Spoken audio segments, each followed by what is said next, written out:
Well, thank you. It's great to be here at Davos House, USA with you all. Thank you for joining me, braving the cold weather here to hear about the American approach to international economic policy. I'm not talking about just what we're doing today. I'm talking about how the Americans have done it for centuries. And as you'll see as I go through today's speech, the default position for most of U.S. history has been a pragmatic one involving a mix of tariffs, state involvement, and trade agreements that optimize trade for the United States. President Trump has revived this approach with great effect. I'll also describe in detail how this approach has influenced the rest of the world throughout history. And of course, I'll provide my views on how all of this is relevant for today as we face challenges in the international economic system. And frankly, after reviewing all of this, you may all agree with me that the problems and solutions of the past actually look a lot like the problems and solutions of today. This talk may get a little dense as we walk through American history. May feel like you're a little bit back in college, so just stay with me. Luckily, I'm standing, so I won't fall asleep. If you do, I forgive you. But we should start at the beginning. On another cold day, on December 5th, 1791, America's first Treasury Secretary, Alexander Hamilton, delivered something called the Report on Manufactures to Congress. In that report, Hamilton articulated a plan for the United States to shake off its economic dependency on the British Empire. In that report, Hamilton argued for a strong economic policy that would allow America to become an industrial power. He called for a combination of tariffs and subsidies to incentivize industrialization.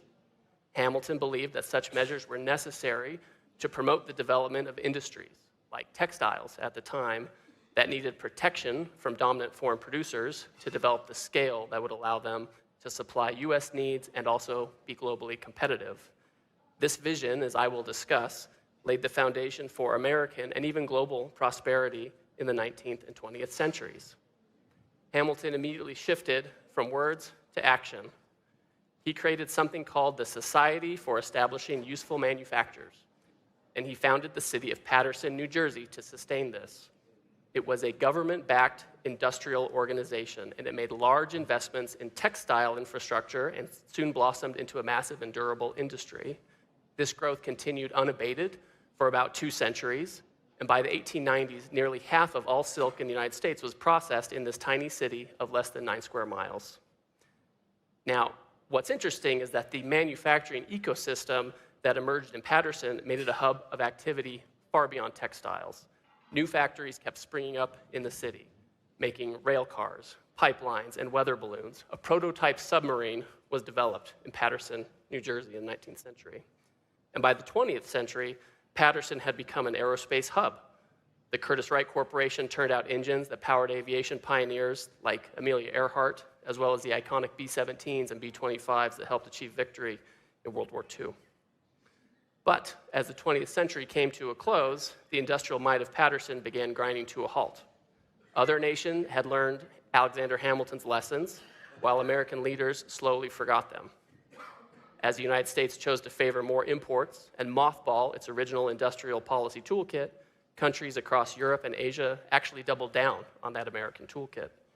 While American policymakers decided to abandon manufacturing and production to some degree, our trading partners pushed for dominance in sectors we failed to prioritize or even voluntarily let go. New Jersey lost almost 47% of its manufacturing jobs after 1994. In the period after the United States entered the World Trade Organization, the North American Free Trade Agreement, NAFTA, and granted China permanent normal trade relations. Paterson then became one of the poorest cities in the United States. So the project that Hamilton began and that lasted about 200 years was undone by a U.S. experiment in so-called free trade, one that tied America's hands behind its back while failing to address the practices of countries that had weaponized our own methods against us. So Paterson is a good example of what has gone right and what has gone wrong with American trade policy.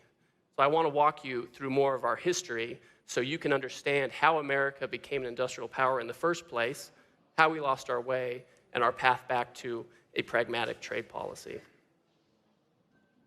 As I mentioned, Alexander Hamilton called for using tariffs and subsidies to develop America into an independent manufacturing power. Hamilton tragically died before his 50th birthday. There's like a musical you can watch if you want more information about that. But despite that, others continued to pursue his vision.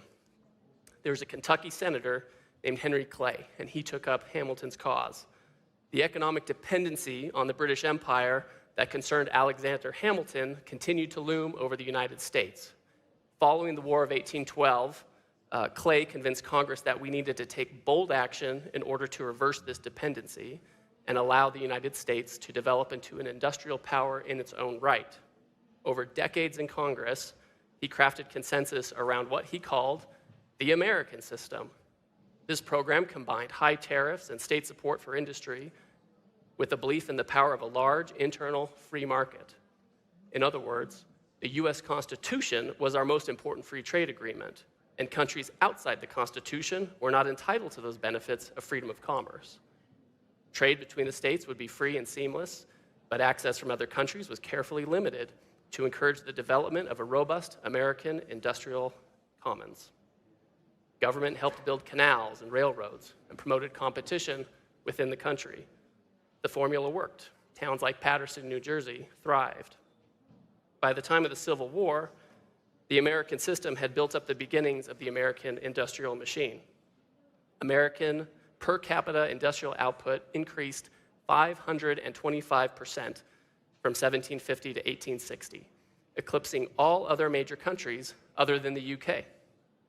However, American ingenuity and productivity was held back by Southern slavery, which kept the country tied to an exploitative and backwards planter class that pushed ceaselessly for free trade. Southern millionaires wanted to sell the cotton that their slaves grew to the British and buy cheap foreign manufactured goods in return, and had no interest in supporting American industry or any idea of a broader American project. The South at that time apparently preferred a colonial model for its own economy, with the South playing the part of commodity-producing economy. So it should come as no surprise that President Abraham Lincoln was a strong proponent of tariffs. Or in President Lincoln's own words, "My politics are short and sweet, like the old woman's dance. I'm in favor of a national bank, I'm in favor of the internal improvement system, and a high protective tariff." President Lincoln famously was among the first Republicans, and he set a policy for Republicans early on. President Lincoln had an influential advisor named Henry Carey. Has anyone heard of this guy? Seriously, who's heard of him? One, okay, one person, two? Okay, two people, that's good. That's actually pretty good. When I saw Henry Carey, I thought of Harry Carey. He's like this announcer for the Cubs from years ago, but okay, there's like 4 people who got that. But Henry Carey, he did more than anyone, arguably even Hamilton, I think, in laying out the rationale for America's development agenda, as I'll discuss later, his global impact, and he inspired much of the world to copy it. He had 2 core arguments, and they're worth considering today. First, Carey argued that tariffs were essential to create what he called a harmony of interests. In his view, growth in the domestic market should create more and better jobs for regular people, who then spend their newfound money on domestically produced goods, which then further grows the economy in a positive cycle. Carey argued that the resulting diversified economy would be more resilient and would actually grow faster by creating network effects across sectors and better tapping the diverse talents of entrepreneurs and workers. It was not a policy to curtail consumption, but was designed to promote consumption of domestic goods produced by Americans. And second, Carey believed in the dignity of labor, and he was a passionate opponent of poverty and exploitation, and of course slavery. His work for the Union helped dismantle slavery, but Carey realized that American abolition was not enough. He argued that the United States needed tariffs to counteract the effects of abusive labor and other practices around the world. He attacked the colonialism of European empires like Britain, France, and Spain. He explained that the United States needed to protect its workers from having to compete against abusive regimes that did not value the dignity of the people that they ruled. And he argued that we had to have this to avoid a race to the bottom, echoing many themes we hear today. Of course, the Union won the Civil War, and they took Carey's advice. America raised its tariffs on the world, and economic development surged even faster. And by 1913, U.S. per capita, am I on the right one? Yeah, there we go. U.S. per capita industrial output was the greatest in the world, 10% greater than that of the UK, and 600% larger than it was in 1860. According to one study, American industrial production soared by over 1,000% between 1860 and 1910. However, this growth did come with a negative side effect. Industrial magnates worked to capture the gains for themselves at the expense of the nation and formed cartels and monopolies to better exploit both workers and consumers. Enter President Teddy Roosevelt, who was in office in the first decade of the 20th century, and he realized that American development could not continue to be successful without a return to robust competition. For tariffs and protection to drive investment, firms in the domestic market must feel competitive pressure to invest and not just to raise prices and capture rents. So President Roosevelt, he did something about it and went to war with the trusts. In the process, he created the foundation for the antitrust law that regulates our markets today. And at the same time, Roosevelt doubled down on protection and American industrial development. In another interesting quote from a Republican president on trade, Roosevelt once wrote that in this country, pernicious indulgence in the doctrine of free trade seems inevitably to produce fatty degeneration of the moral fiber. So he didn't mince words. As the Great Depression set in a couple decades later, Congress famously, or perhaps infamously, raised tariffs through the Smoot-Hawley bill. Although that law is the bane of many high school economics teachers, and again, I'm making these American media references. If you've ever seen Ferris Bueller's Day Off, there's a very famous scene where they're talking about the Smoot-Hawley bill. But even so, most economists, including Barry Eichengreen and Paul Krugman, they've made the point that the tariffs, they did little to worsen the crisis. They could have had a slight expansionary effect. They didn't have an inflationary effect. All of that makes sense, as America had been maintaining high tariffs for a long time, for much of the previous century. Smoot-Hawley ended up raising the average tariff rate from 40 to 46%. Obviously, tariffs aren't a magic wand. They didn't reverse the Great Depression, but they didn't plunge it into something worse. I would also say at that time, the United States was a surplus nation. I think tariffs work better for a deficit nation. But in any event, this is why Franklin Delano Roosevelt, FDR, he did not fundamentally change that tariff landscape when he implemented his New Deal program, even though he changed all kinds of other pillars of American society. The 1936 Democratic Party platform emphasized that FDR's administration would, this is the quote, continue, as in the past, to give adequate protection to our farmers and manufacturers against unfair competition or the dumping on our shores of commodities and goods produced abroad by cheap labor or subsidized by foreign governments. FDR also decided to pursue limited reciprocal trade deals. That might sound familiar to some of you, especially if anyone here has negotiated with me on our reciprocal trade deals we're doing these days. But under these New Deal era reciprocal trade agreements, the United States lowered tariffs for countries that removed what the Secretary of State Cordell Hull called discriminations and obstructions. But the United States continued to put restrictions on unfairly traded imports that threatened our workers and producers. This made good sense, especially from America's position of post-war industrial dominance and given the desire to rebuild the world's economies after the war. And then, through the middle of the 20th century, American presidents were not shy to take bold trade action when necessary. Lyndon Johnson imposed 25% tariffs on pickup trucks that we still have to this day. This was the result of a trade dispute with Europe about American chicken exports, a dispute that also remains with us to this day, 60 years later. President Nixon, he put a 10% global tariff on the world in 1971 in response to an emerging, but small by contemporary standards, trade deficit. And through it all, America pursued the industrial strategy that Hamilton had laid out more than 200 years ago. We protected our industry from foreign competition where that was necessary to unlock growth or to counteract unfair production conditions abroad. The American project was pragmatic, it was multifaceted, it combined the power of market competition with appropriate government policy action to encourage economic development. We leveraged the same playbook when we faced the challenge of a large trade deficit back in the 1980s due to non-market policies in a resurgent Japan. Through quotas on autos, tariffs on steel, currency adjustment, and innovative industrial policy programs like Semitech to promote semiconductor research, we reversed course and powered into the 1990s with an unrivaled industrial base and innovation engine. But at the end of the Cold War, as many reveled in what they thought was the end of history, American policymakers largely jettisoned our historic and pragmatic approach to trade. Or perhaps they grew complacent on the assumption of endless prosperity. We pursued hyperglobalization regardless of the consequences, and we bound our hands with NAFTA and the World Trade Organization in ways that made it impossible for the United States to effectively respond to foreign practices and defend our industrial production. Now, other countries, on the other hand, they never forgot the American playbook.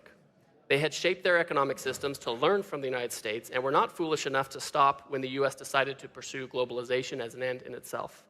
The American system had become, in some ways, a global economic system, shaping the structures of economies far beyond our borders. For example, in the middle of the 19th century, a German economist named Friedrich List, he read Hamilton's work. He was inspired by it. He developed a comprehensive and influential theory of economic development that spread the American system around the world. List emphasized the importance of strategic trade measures to cultivate what he called the aggregate productive powers of a country over time. This is a very realistic approach to national economics. Like Alexander Hamilton and Henry Clay, List emphasized the need for tariffs to counteract the advantages enjoyed by powerful foreign firms, such as subsidies and entrenched economies of scale. And he also echoed the American call for robust domestic competition to promote productive investment. List's propagation of the American system had a potent effect on industrial development worldwide. Influenced by these ideas, Otto von Bismarck raised German tariffs in 1879, shortly after he unified Germany into one powerful country. The Germans who promoted this shift were explicitly influenced by Henry Carey and the American system. When he was speaking with industrialist Wilhelm von Kardorff, a prominent German advocate of Henry Carey's arguments, Bismarck, he actually apologized for his earlier support for free trade. Bismarck told Kardorff that, "Now I am a complete convert and want to make good my earlier errors." For better or for worse, Bismarck's experiment worked and set the model for Germany's rapid economic development. The American project also influenced trade and policy and economic policy in Japan. American ideas aligned well with the approach to economic development promoted by Meiji statements such as Okubo Toshimichi and intellectuals such as Fukuzawa Yukichi. The pioneering late 19th century finance minister, Matsukata Masayoshi, often invoked List and Hamilton when he successfully pushed for higher tariffs, a strong central bank, government support for industry. And the result was unprecedentedly fast state-backed industrialization in Japan, and it became one of the world's great manufacturing nations. So all of the economies of the world learned from the American example. Canada, their 1879 national policy significantly raised tariffs to promote Canadian industrial development. Much later, to address Canada's trade deficit, the 1965 US-Canada Auto Pact required US automakers to produce more cars in Canada. They didn't used to make cars there. In Australia, leaders in the state of Victoria cited Henry Carey and other American thinkers in promoting a series of tariff increases from the 1860s to 1890s. No coincidence that Victoria remains Australia's premier manufacturing state to this day. Sun Yat-sen, the Chinese nationalist, he emphasized developmentalist ideas such as trade protection, subsidies, state-backed financing that later inspired Deng Xiaoping and helped create the Chinese industrial juggernaut. And in Taiwan, science city clusters supported by the government provide the research, development, and manufacturing ecosystems for the world's greatest semiconductor manufacturing zone. So, wherever we dig into stories of successful economic development, we see Hamilton and his successors at work. That much is clear. So the question is, what got lost in the post-war global order? At the end of World War II, most countries, when you look at the history, assumed that Hamiltonian economic policy was the default among nations, and they planned around it. The negotiators at Bretton Woods and other economic conferences wrote new rules based on this and baked tariffs and trade measures into the post-war international economic order. That makes sense because all major nations had used tariffs and industrial policy to support their economic development. This was the world they lived in. The question for the international trading system, however, at that time, again, to quote Friedrich List, the German academic from 1837, was how can the common interests of the various nations best be served and how opposing interests could be reconciled? This was a particularly important question to a world still reeling from World War II. The Allies desired to create institutions to resolve economic conflicts amongst themselves while allowing different countries to pursue their own development agendas toward the goal of reconstruction. This was not an easy task. Solutions were not obvious. In retrospect, there are things we could and should have done differently, but that's the world they were facing.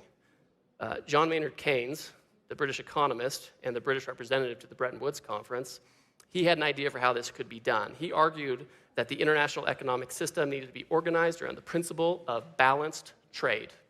And that's what we talk about today. Nations could pursue what Keynes called national self-sufficiency through different models of economic development. But a requirement of long-term balanced trade would protect everyone against so-called beggar thy neighbor tactics. Keynes and his contemporaries like Joan Robinson argued that in most circumstances, a country's persistent global trade surplus is very strong evidence that it is pursuing economic growth at the expense of its trade partners. In other words, a country that is structurally exporting more than it is importing likely is harming the rest of the world just to fuel its own growth. It's not producing to meet its needs or to trade for import. It's trying to have a shortcut to growth at everyone else's expense. To put it even more clearly, a country should export in order to import. And if that's not happening, then it's a clear sign that something is wrong. Many of Keynes' most creative ideas for how to deal with this problem were left on the cutting room floor at Bretton Woods. He wanted a global currency, things like that. The system that emerged did not have a completely structural mechanism to discourage imbalances. And to be honest, the United States had a big trade surplus at the time, so maybe that had something to do with it. That being said, we are where we are today. But Keynes' arguments, they weren't completely lost. At the time, we drafted the General Agreement on Tariffs and Trade, the GATT, in 1947. It actually included several rules that reflected Keynes' ideas, the ideas of balance, the use of tariffs, et cetera. And this text, the GATT text, is still the text underpinning the World Trade Organization agreements. And these ideas of Hamilton and Clay and Carey, you can read them, you can see them in the GATT. For example, Article 18, it's called Governmental Assistance to Economic Development. So this is an idea they incorporated. It explicitly states that it may be necessary in order to implement programs and policies of economic development designed to raise the general standard of living to take protective or other measures affecting imports. Now, the GATT would say that such tariffs could only be used by countries looking for a progressive development of their economies, but isn't that what everyone's looking for? These days, lawyers in Geneva will say that that section is only for self-declared developing nations, but I think every nation wants to be developing. The GATT also incorporated tools that countries can use to push back against imbalanced trade and its harmful effects. In Article 12, it says that countries that have a persistent trade deficit can impose tariffs to protect the balance of payments. This means that deficit countries can use tariffs to protect their citizens from harmful effects such as excessive debt or currency devaluation that would otherwise be transmitted to them by the policies of the persistent trade surplus nations. In other words, it stops countries from externalizing their own overproduction or lack of domestic demand to other countries. And then, of course, Article 6 really contains a reference to Henry Carey's arguments about protecting workers from bad practices abroad. That section says that countries can raise tariffs to respond to foreign subsidies or dumping. And all developed economies regularly use these tools to this day. And the list goes on and on. The international trade rules, as originally written after World War II, do not promote free trade as an end in itself. That's something that developed after World War II. They acknowledge, those rules acknowledge that countries use tariffs that they need to develop and that they need to intervene to protect their economies and protect against imbalances. The GATT rules were intended to be flexible. They allowed countries to use methods they needed to support their economy while trying to resolve conflicts that inevitably emerged.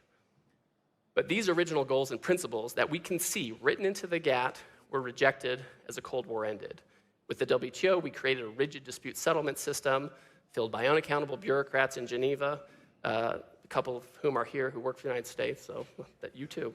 And they interpreted the rules so narrowly that they lost much of their intended flexibility, and oftentimes the United States ended up changing our laws to accommodate what was found in Geneva, even though we had negotiated for something different at the bargaining table.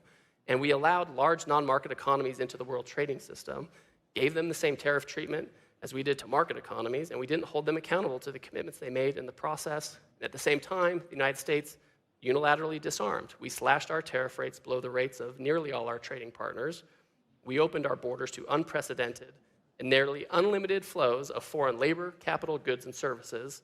And meanwhile, other countries continued to use the tools that America had innovated, but they used them against us. And they were often hidden behind non-tariff barriers like unfair standards or regulatory restrictions based on what I think are fake concerns. Non-market economies use the full force of their state budget and regulatory apparatus to build massive export capacity, disconnected from the market realities of profit, capital allocation, and consumer demand. And the United States let them do it, and others did too. But that era is over. The United States is now moving forward to fix historic problems with historic solutions. As Americans take active steps to rebalance our own trade, our partners, of course, are free to join with us to build a new international economic system that's adapted to today's challenges. So this time around, we think that the goal of the international system should be to prioritize and protect national interests while also ensuring balance and fairness. We continue to benefit from a lot of rules across many areas, whether it's IP or services. We want to make sure that business has certainty, et cetera. But we can't allow our national interests to be boxed in by outdated frameworks that no longer serve their purpose, if they ever did. So we have to make sure that the new system builds in the flexibilities we need to address economic vulnerabilities, to prevent exposure to economic coercion, and to unlock productivity gains in our domestic markets. Most importantly, such a system must address structural imbalances head-on and make long-term balance a cornerstone of international economic policy. I think it's important for all of us, not just the United States. For us, right, we're the world's consumer of last resort, so we have to have a longer-term reset to higher average tariff rates, which we've already done. For other countries, it will require opening long-closed markets, shifting to greater domestic consumption, and reigning over capacity. And we're seeing some of that going forward, too.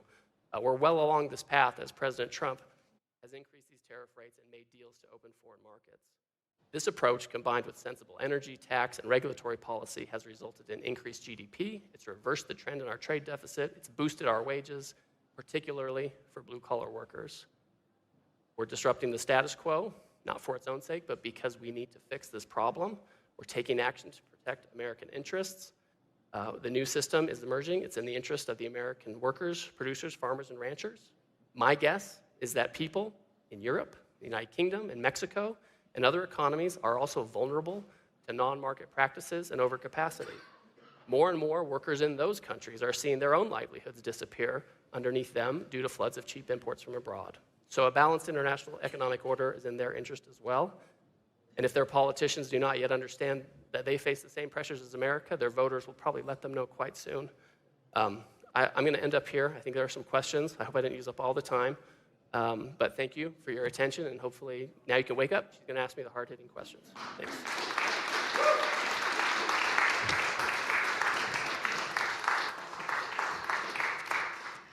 Well, thank you for laying out the historic and arguments that are mainly economic arguments.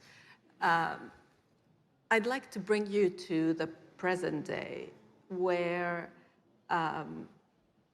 the latest threat of tariffs is not based on an economic argument.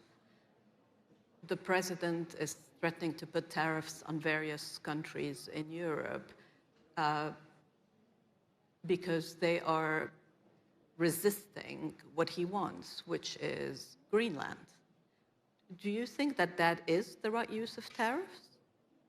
So I would say that that is an appropriate use of tariffs. So I have, as you noted, I've gone over the economic rationale for all of this. In the United States, other countries as well, there's a long history of using tools that are at the nexus of economics and national security. In the United States, we have export controls, we have sanctions, we have prohibitions, we have things we do with SWIFT, things we do in conjunction with Europeans, things we do on our own. Sometimes countries agree with us, sometimes they don't. And so this falls into that category, right? This falls into, the president clearly has decided he doesn't want to impose full sanctions on countries all the time, but he can use a lesser measure like tariffs to try to also set the scene for whether it's negotiations or other geopolitical outcomes. You think that what the president is doing is setting the scene for negotiations? That's possible. It's something he's talked about. I think he's very clear on what he expects on that front.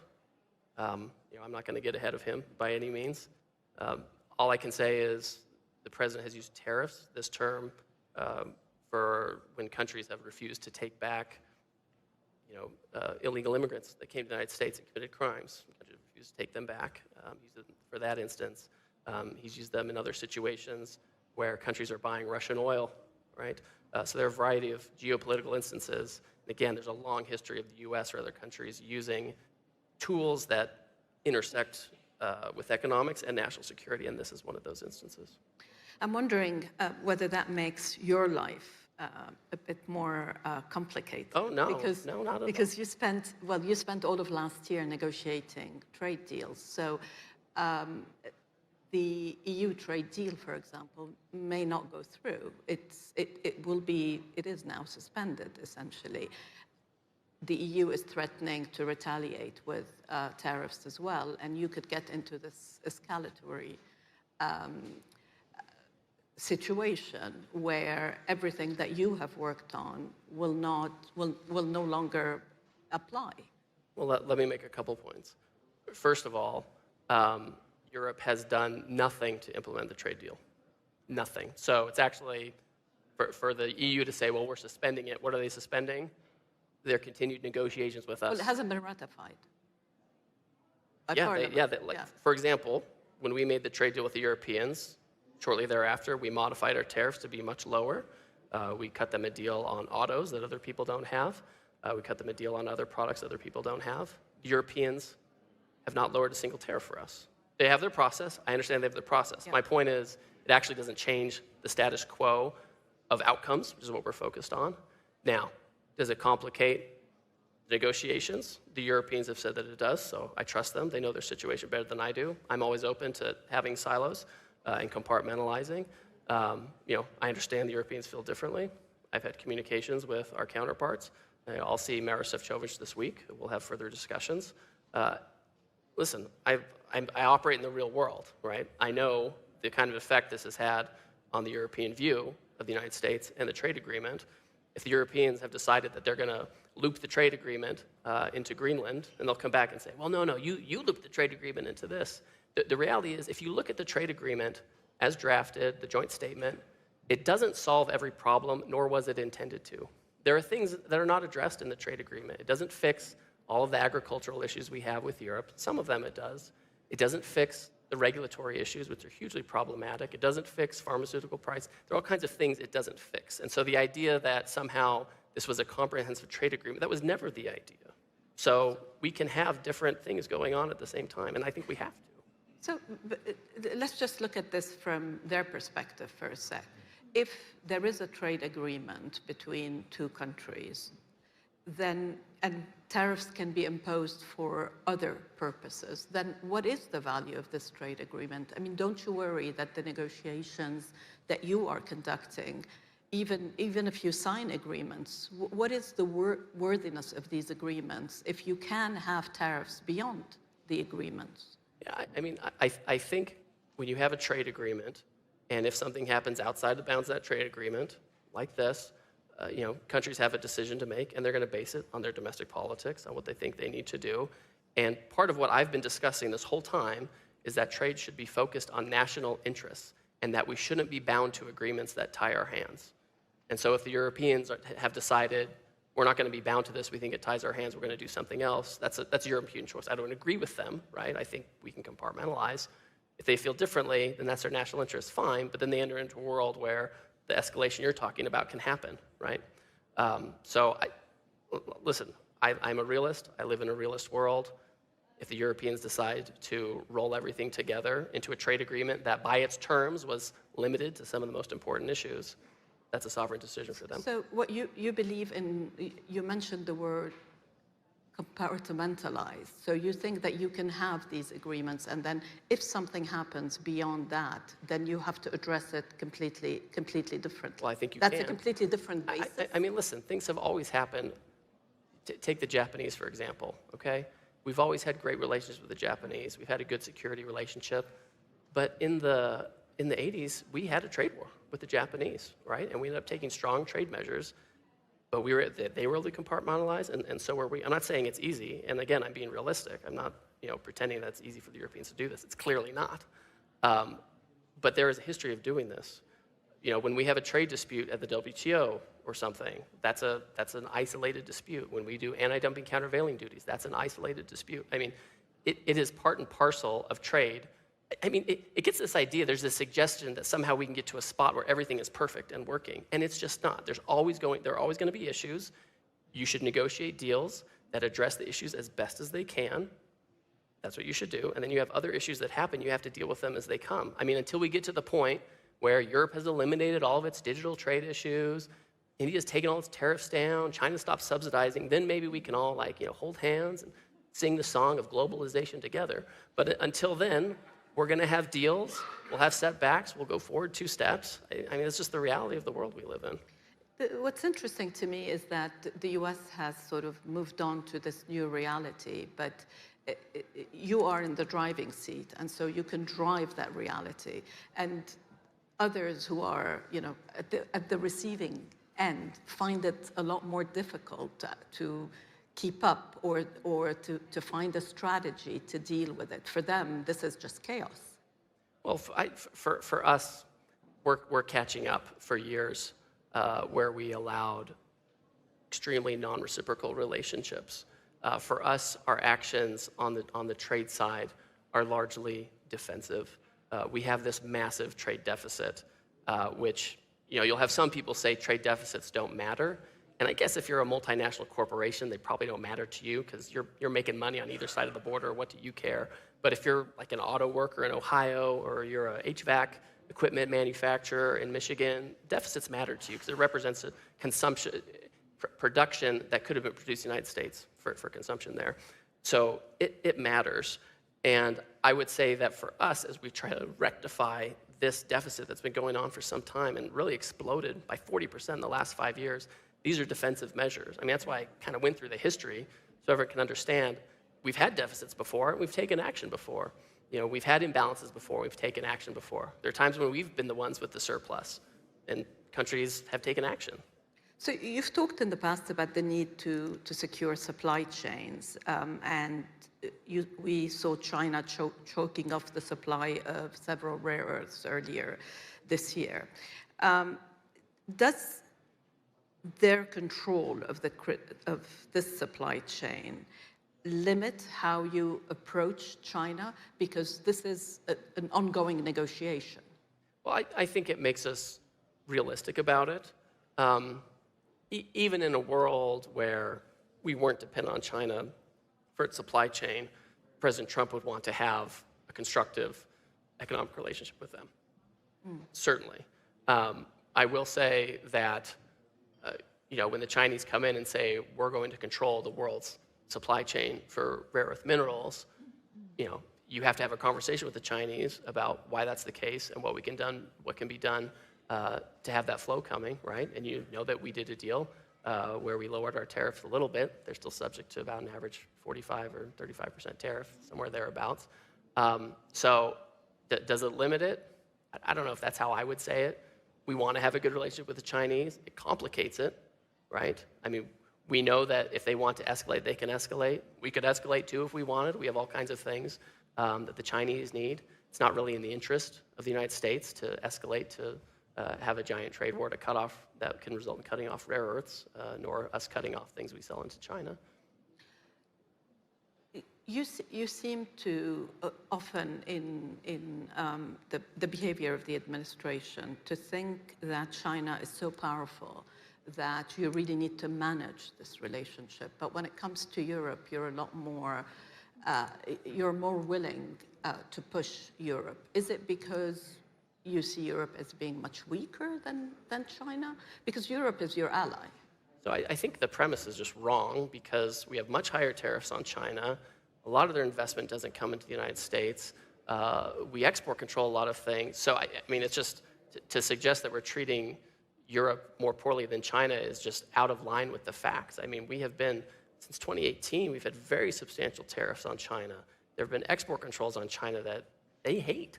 There has been investment scrutiny that the Congress of the United States has stepped up. I mean, it's just, these are just things of a totally different nature. I think for the United States, well, let me make one more point. Our trade deficit with the EU this year might end up, or for 2025, might end up being bigger than our trade deficit with China. We reduced that trade deficit with China by about 25% last year.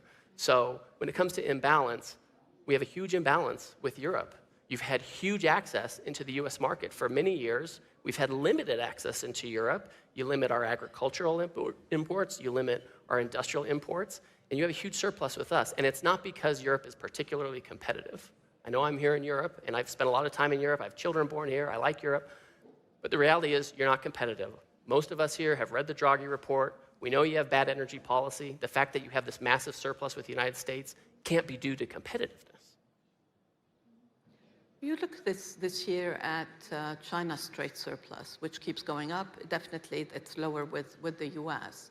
But China, by putting a lot of pressure on China, China is actually expanding elsewhere.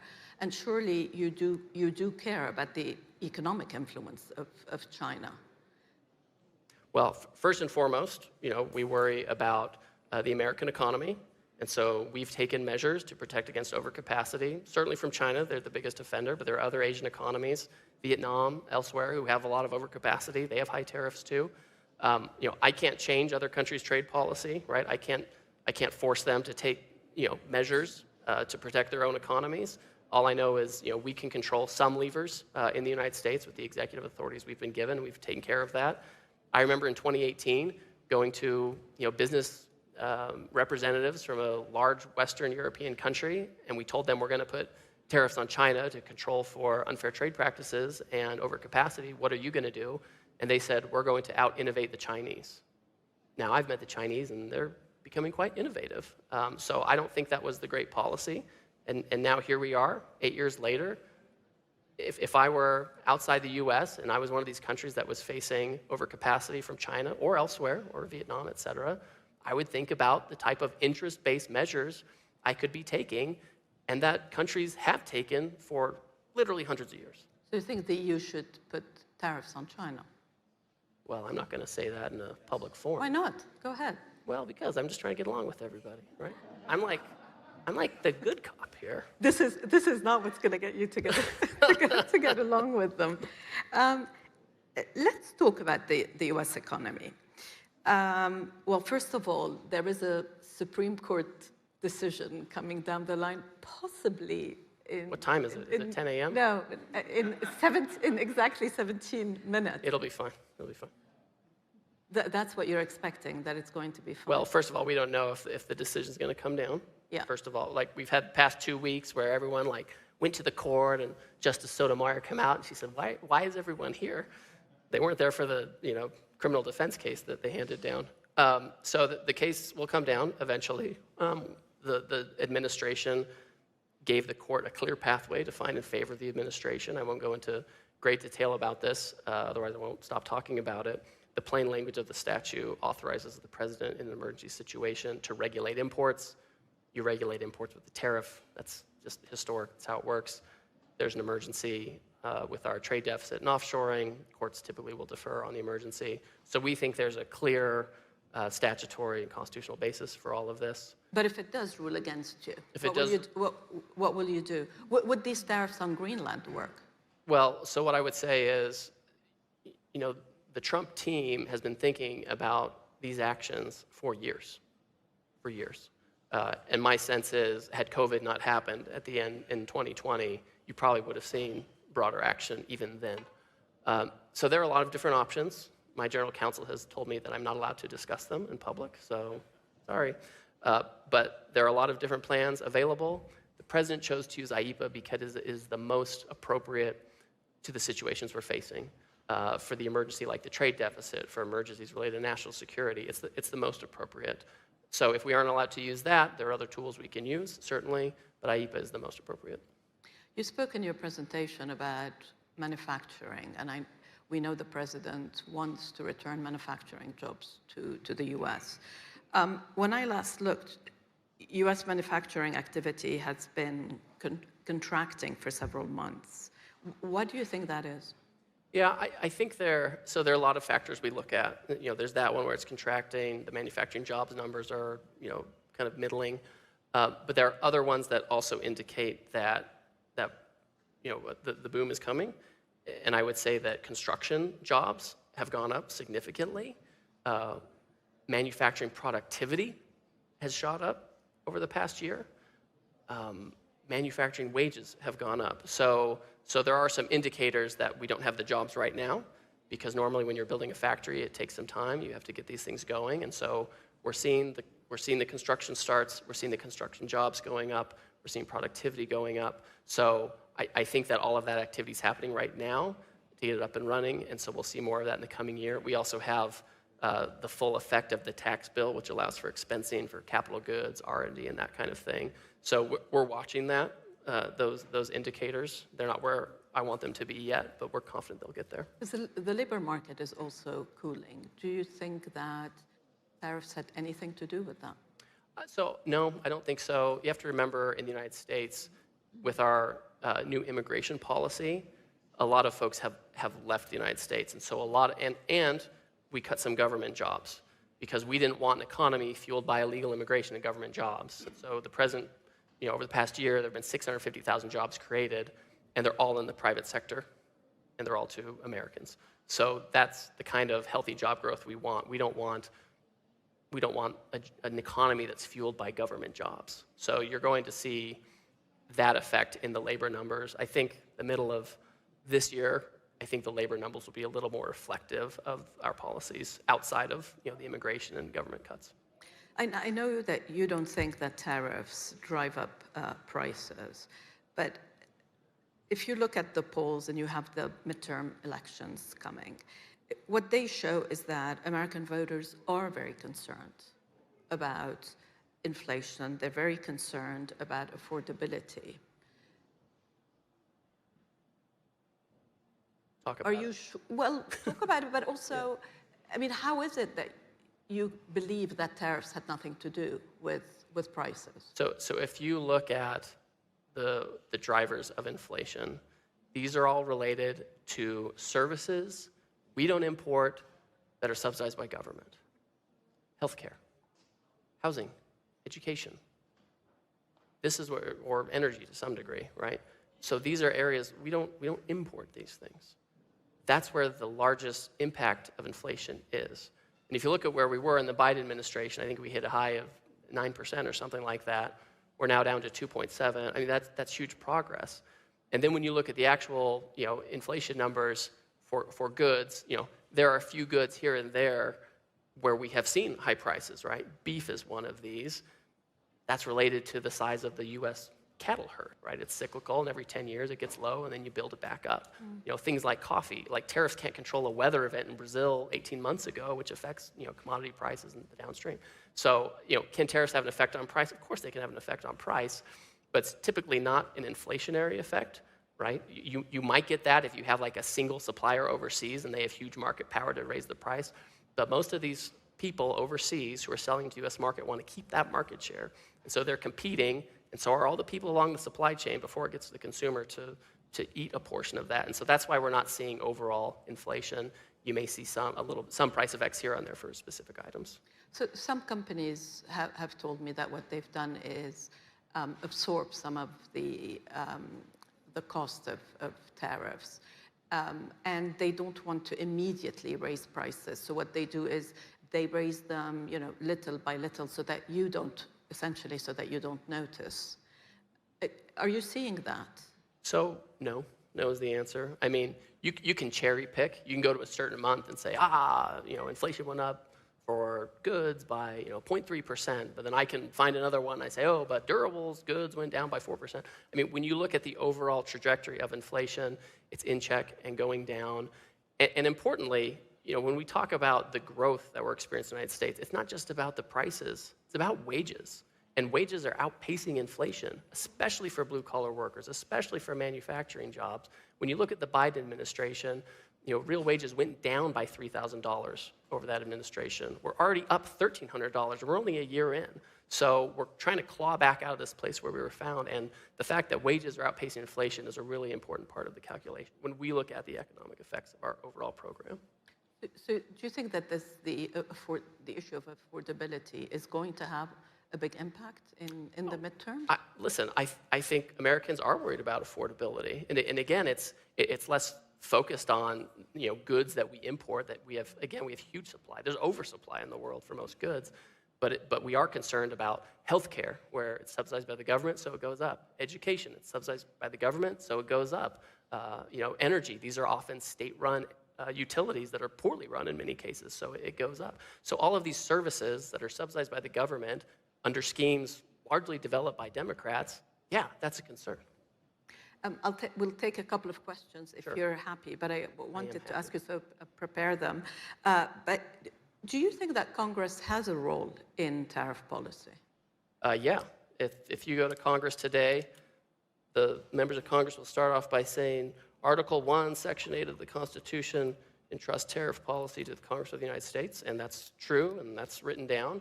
And Congress, frankly, in its wisdom, has delegated a lot of that authority to the president, whether it's to investigate unfair trade practices, or do anti-dumping and countervailing duties, do national security tariffs, do IEEPA tariffs, do safeguard tariffs. So there are a lot of delegations that give the president broad authority because the president is executive and he can act and he has a team and he has experts. Congress doesn't have those kinds of tools, so that's why over time they've delegated a lot of it. If there is a question, you can raise your hand. The other thing okay, go ahead. I was going to turn to something else, but go ahead.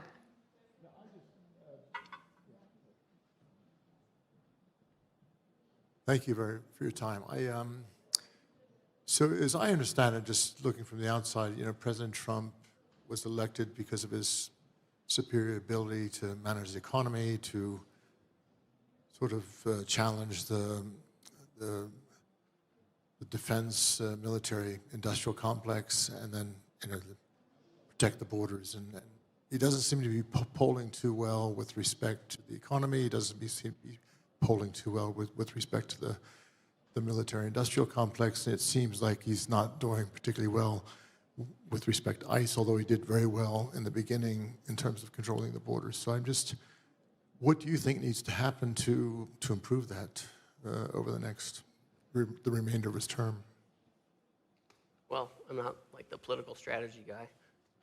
The reality is the policies that the president is implementing, whether it's domestic policies on immigration, which was a big reason why he was elected, external policies on trade and economics, another reason he was elected, energy policy, where we're pumping more oil than we ever have, and the price of gas is down lower than it's been since 2019. The president's essentially competing with himself now from the first term to have lower gas prices. So part of it is we need to make sure that we follow through on these policies. It's pretty common to have second-term presidents have their polling numbers kind of go like this. And for every poll you can find that says he's doing poorly, I can find one that says, well, at this time in President Obama's presidency, he had very low favorability, or President Bush was lower. So, in any given moment, you can kind of see different things. What I look at is wages are going up. GDP last year was at 3.2%, higher than expected. It's projected for 5.4. And so this idea that if we had not had tariffs, we would have had, 7% growth? I mean, it's the counterfactual is kind of crazy. So I think the president's going to continue with the policies, including those that resonate most with Americans, especially for some of those issues that matter. The prices of healthcare and energy. I mean, all kinds of things like that. Affordability for housing. I mean, that's what his speech is going to be about here, is about housing affordability. So these are the kinds of things that the president's quite focused on. If he remains focused on them and executes, I think we're going to be fine. The question down there? Yes.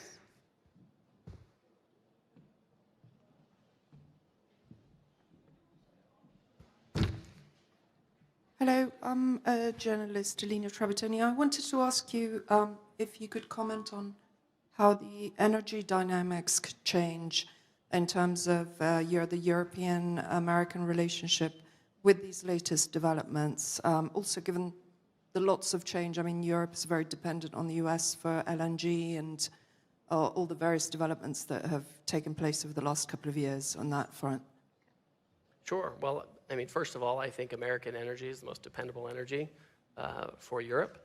I know Europe has their climate goals, which are different than U.S. climate goals, but LNG is something that is a relatively clean fossil fuel compared to others. I think that Europe's continued reliance to some degree on Russian oil is just it's so dissonant to me, right? I mean, maybe this is how the Europeans feel when they hear the Trump people talk about things. But when I see the Europeans, coming to wanting to come to the defense of Ukraine, but literally sending money to Russia, I can't even make that make sense in my own head. I mean, obviously, the United States is always going to be a better source for LNG, et cetera. Obviously, we have the Gulf and others.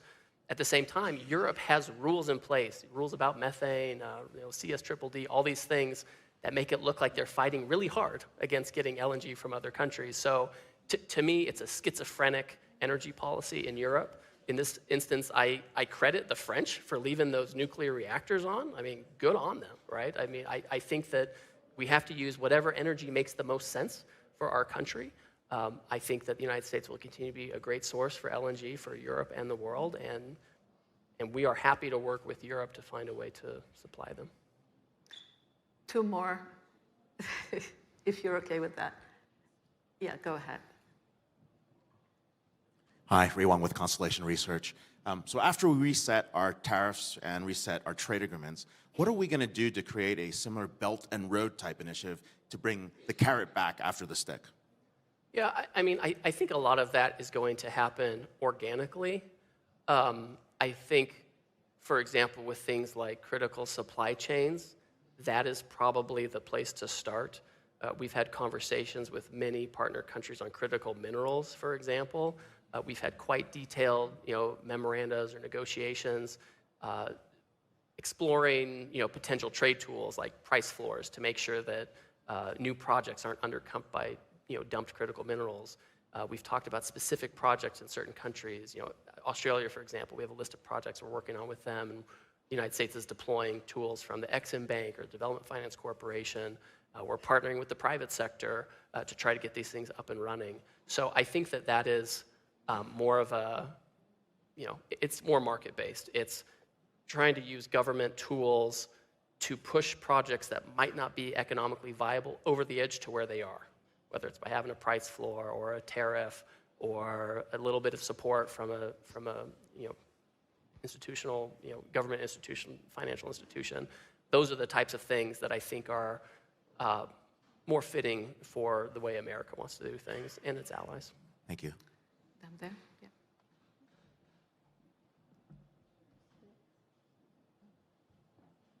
Hi, Ambassador Greer. Nice to see you again. Last time you gave a great presentation at the Economic Club of New York last year. And my question today for you is that recently we have seen that Canada and China are re-engaging a very constructive way. And so from a standpoint of U.S. trade policy, does that raise any concerns? Thank you. Thanks. So when you look at the substance of that agreement, it's a fairly discrete trade, not unlike the kinds of trades other countries might do. A few years ago, Canada put a big tariff on Chinese electric vehicles of 100%. China retaliated, as they're wont to do, by cutting off canola oil going to China. Did you know that the word canola is like a made-up word? They said it's like oil from Canada. It's made from rapeseed oil, and that's like not an attractive kind of word, so they called it Canada oil canola. Anyway, things I've learned in the past week. So that's kind of a national interest type of trade they made. This is why you hear President Trump, when he's asked about it, what do you think? He said, well, it's in their national interest. Of course they're going to do that. I think there's a broader question, less about the substance of the immediate deal and more of, is this really a change in their orientation? The reality is Canada's GDP is 75% dependent on the United States. Canada's geopolitical decisions are not the hinge on which history swings, right? There's still going to be a ton of trade between the U.S. and Canada. We have an agreement. We'll see how that goes. We're in the review period. Our own view is any trade with Canada needs to be in the American interest, and if they enter into agreements or negotiations with other countries that are against our interest, we'll account for that. So far, the content of this particular deal, we're watching it cautiously, but it's a trade they made, and we'll see what happens next. I think that's it. That's it for. Okay, go ahead. Add one. If we can go 1 minute over time. Thank you very much. Urszula Gacek, Polish Public TV. Ambassador, when you mention the trade deficit you have with Europe, you seem to ignore intangibles. Some statistics suggest that if you take into effect the whole digital economy, you actually have a surplus with the EU. Would you care to comment on that? Yes, because you fell into my trap. So Europeans always do this. So do you know how the services numbers are calculated? It's like so when you calculate the numbers for goods, There's literally a piece of paper or online documents. How much is it? What's the value, et cetera? These numbers are pretty good in developed economies, so we have a very good and reliable sense of what the goods trade looks like. The services numbers, this is how we do it in America, and my guess is how they do it in other places too. We have an agency, the BEA, and it sends out surveys to every firm in America, right? They send it out and they say, if you don't answer the survey, we can subpoena you. I have never heard in my entire life of anyone ever being subpoenaed to provide the services data. So first of all, you're getting back what's effectively voluntary data from firms, and half of it's made up. Because when you look at it, it's an unintelligible form. And you don't know how much to account for US or overseas or anything. So the numbers are quite unreliable. Case in point, if you go to the UK and you say, what's your services balance with the United States? They'll say, oh, well, in the UK, we're proud to have a services surplus with the United States. If you go to the United States, they'll say, well, we're proud to have a services surplus with the UK. So those numbers are bunk. And on that note, great, that's it. Thank you.